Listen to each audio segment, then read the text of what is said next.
Actually living out here, surrounded by bears. I can't tell you.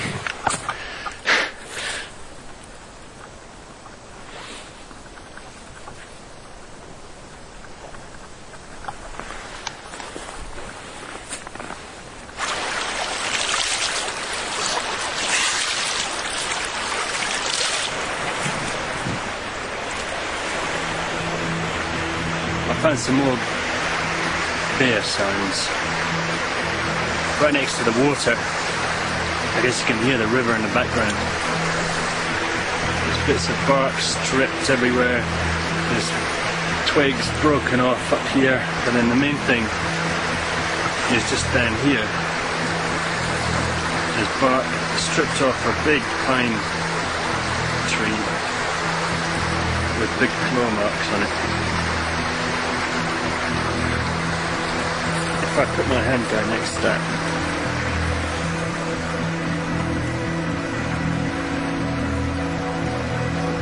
it's not a moose, it's certainly not a rabbit. It's a bear. There's a bear here somewhere.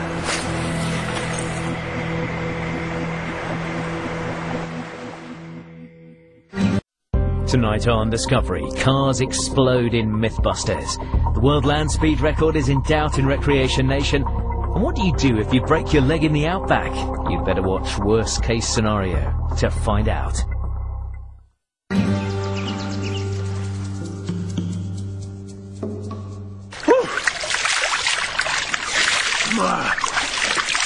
Ed Wardle's trial run living alone in the Yukon is coming to an end. He's had no success hunting, and today is his last chance to convince himself that when he returns for 3 months, he'll be able to survive.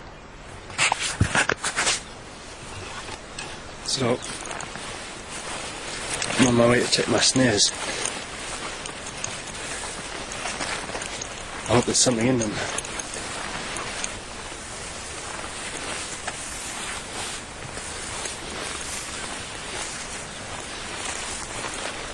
So I can see my markers in the trees. I can't tell yet.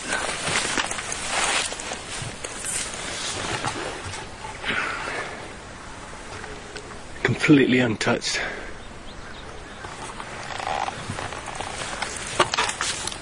Let's check the rest of them. I'm not feeling too hopeful now.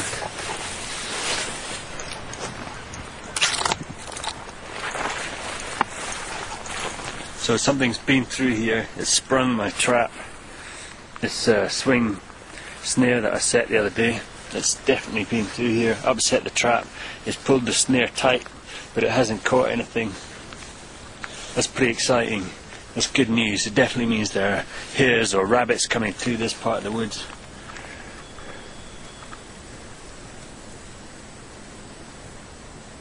I always feel pretty nervous in this bit of the woods, I don't know why.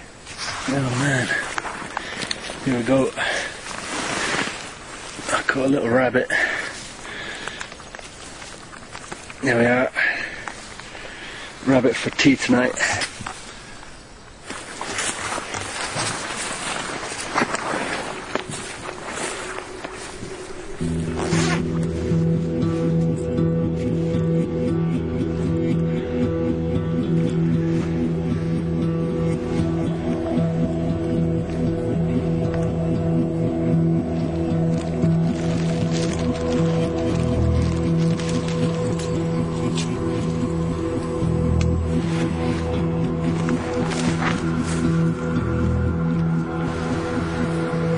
Ed finally has some meat to eat. Now all he has to do is get back to camp and cook it.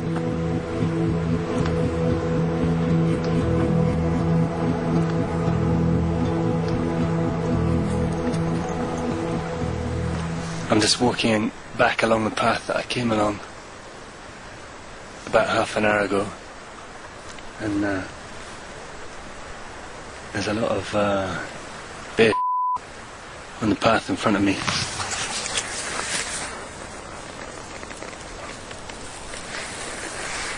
It's actually warm.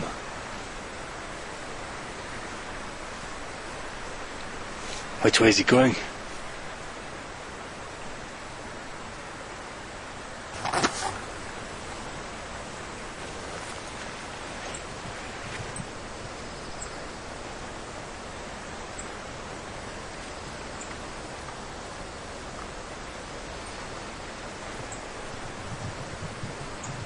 Yo, bear!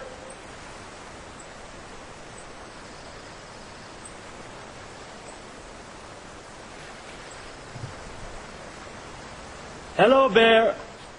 I just don't think there's anything else to do apart from keep going. I can't see any bear prints in the mud. So maybe he turned off and went off some other direction.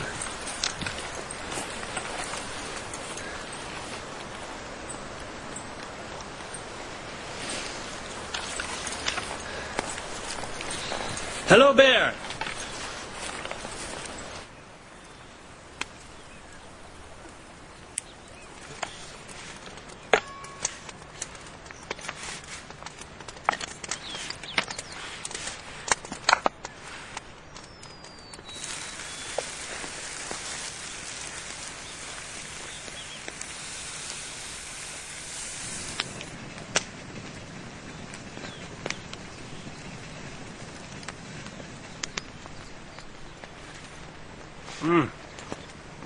That's great.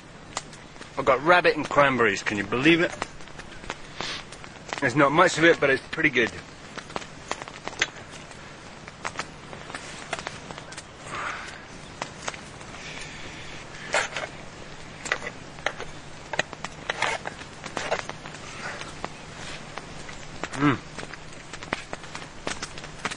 That's the best yet.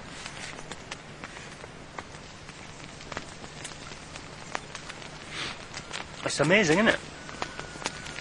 You can come out here, you can catch food, you can catch just about enough to not starve. And if I was better at it, I'm getting better all the time. I can catch rabbits, I can catch fish, and it's only 6:30. When I first arrived here, every night it'd be midnight or 1 o'clock in the morning before I'd get everything done. Light the fire, cook the dinner, make some tea. But now I've got rabbit out of a trap, and I've cooked it, and I'm eating, and it's dinner time.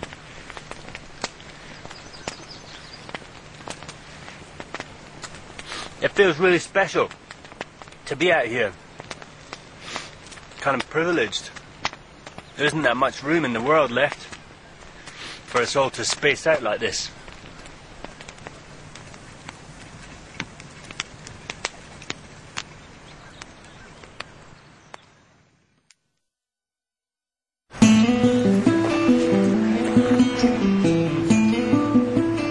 Ed survived this 6-day trial run in the wilderness, and as he left, he felt confident he could have lasted for longer.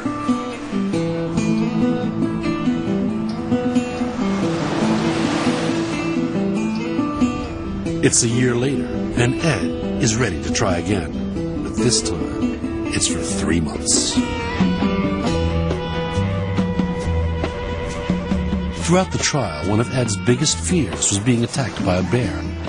So he's arranged to meet Chris Gustafson, a government conservation officer, to get some expert advice that could mean the difference between life and death. This is a grizzly bear. That's a grizzly bear, yep. I've never actually seen any bear, actually, never mind a grizzly bear, but is that a big one? That's an average sized for the Yukon, and they do stand up sometimes to catch their scent. Yeah, and they're kind of human-sized almost, aren't they? Or maybe they're bigger. Yeah, they're wider, a little bit bigger. You know, big tracks will be 7 or 8 inches across the pad. They use them for digging quite a bit, so they wear down a bit. This one here is from the probably from the springtime when they come out of the den. You can see they're a little bit longer, more of a curve to them. Yeah, it needs to trim his fingernails. There you go. So let's say I'm walking through this kind of willowy stuff here, looking for ground squirrels or something, and I see a bear. What's he going to do, and what am I going to do? Well, the first thing you should do if you see a bear is to stop. That's the first thing, is just stop and make an assessment of what to do next. If the bear doesn't see you, I would just turn around and go back the other way. Now, certain situations, of course, are more require more care, especially if it's a female grizzly bear with cubs. Yeah. Okay, and she may see you as a threat. Then what would you do? If you walked around a corner and you saw a bear with cubs, what are you going to do? If she came towards you and was so close enough that she looked like she was going to touch you, you got a couple things to do, and they're going to happen pretty fast. Yeah. If you have a deterrent, you definitely should be getting it ready. And this pepper spray, how does that work? A spray inside that is based on red pepper. It's a strong irritant to bears and to people. Okay. Now the other scenario where a bear may come close to you is if the bear sees you as potential food. What should I do? Well, again, you'd have your deterrent ready. I'd make myself as large as possible. If you've got a rain jacket on, I'd open it up, make myself look bigger. I'd grab a stick, a log, I would throw rocks at it. I would scream and shout. Anything to make it unpleasant for that bear and make it realize that you're not an easy meal. But if a bear is doing that predatory thing, then would you kill it? If you're not able to deter it by making it, by being aggressive towards it and having it leave, if you got a firearm and a bear's behaving that way, then I'd kill it. Yeah.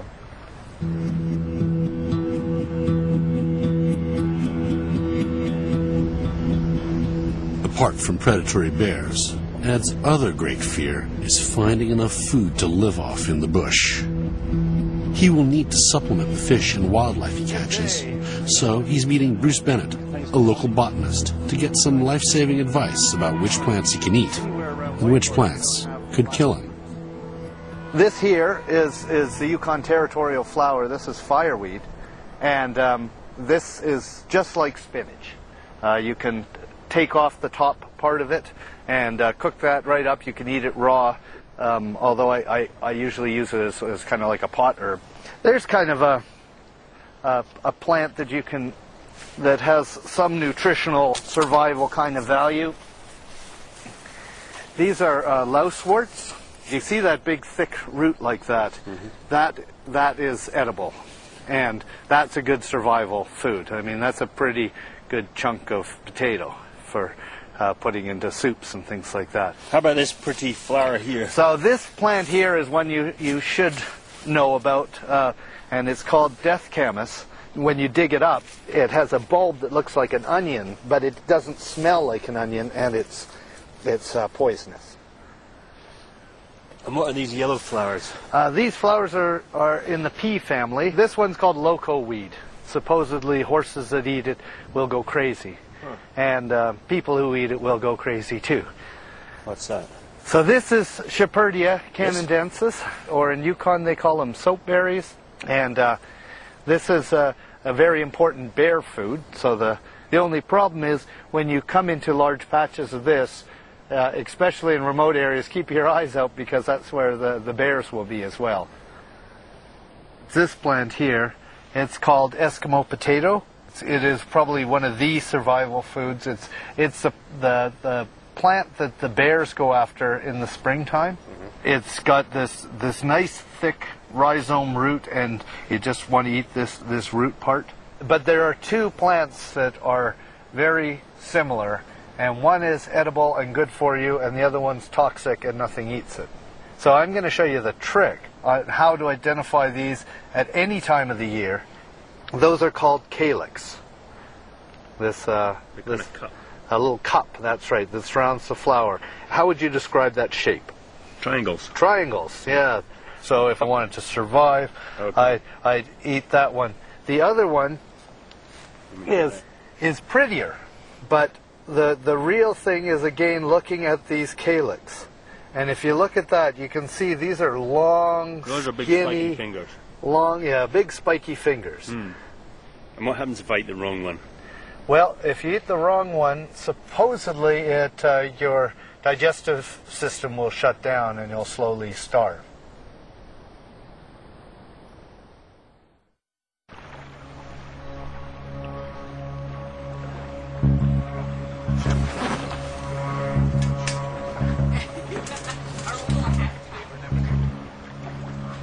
On the 3rd of July, 2009, Ed Wardle set off into the Yukon wilderness to spend 3 months living alone in the wild.